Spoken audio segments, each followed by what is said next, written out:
जिला संस्कृति अधिकारी तरफ जो नूतन सरकार नूतन प्रगति आमर सांस्कृतिक कार्यक्रम होमर नूतन सरकार राज्य सरकार निश्चित आगे भल करेंगे ये आम आशा भरोसा अच्छी एवं आरंभ मत भल कर 100 दिन पूर्ति होगा जाऊँगी तेणु जहाँ हो जगन्नाथ कृपार निश्चित भल हम प्रगति निश्चित आगू जीव किंतु आम दासकाठिया कथा भाई पिता माता सुकृतरु पुत्र हुए सुखी पुत्र जब सुखी हुए कुल धर्म रखी माँ को पदुटे जना न कले तेरे जगत पिता को पदुटे डाकिदेवा कहीं मन दुख करेंगे अरे माँ बापा ठो जगत रे किए बड़ अछि कि माँ को जदि पदुटे कहले बापा को किछि न कहले काली की सकाळ जळकिया खाइबा को टंका दे देबे एनु माँ बापा ठो किए बड़ नाही एनु से जो जगत नाथ जगन्नाथ को डाकिबा आज भक्त मते जणाना करछन्ती कोन बोली हरि पद पंकज मन भज रे हरि पद पंकज मन भज रे हरि पद पंकज मन भज रे जगमोहने जगमोहने बसी सदा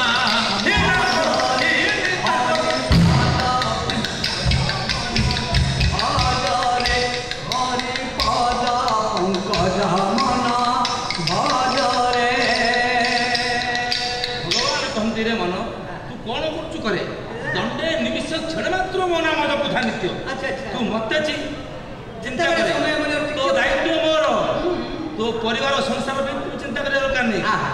मनुष्य कहूँ भगवान को महाप्रभु दया कर भगवान प्रति तू उल्टा करे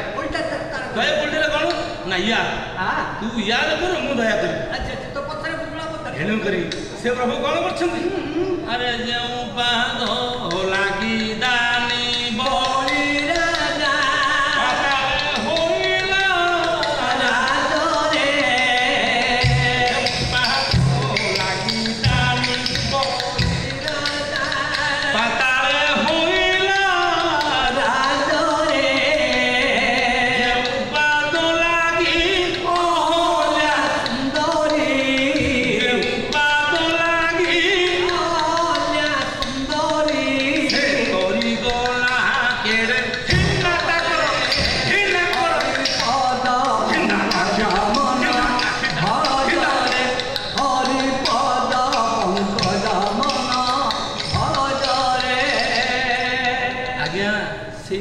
आशा करी बलिया जा जिमि राजत्व थिला पाताल राजा हला बड़ सदरे चली गला हले अति अभिशाप रे प्रभु राम चरण संस्थरे अरे जे उपयर कु ना देव शिवा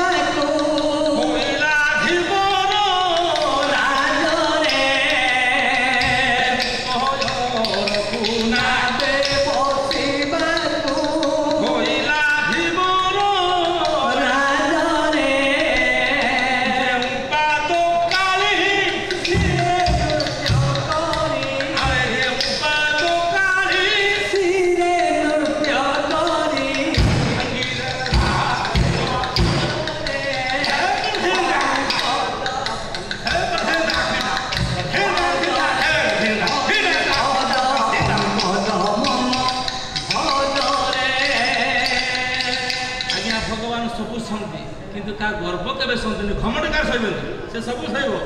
କାଳିଆ ତାଙ୍କର ଗର୍ବ କରିଥିଲା ଶୁଣିଦେଲେ ଲେଖିଲେ ବିଶିଷ୍ଟ ଦାସକେଠିଆ ଗାୟକର ତମ ସ୍ୱର୍ଗତ ବଦ୍ରନାଥ ଶର୍ମାଙ୍କ ରଚିତ ପଦୁଟେ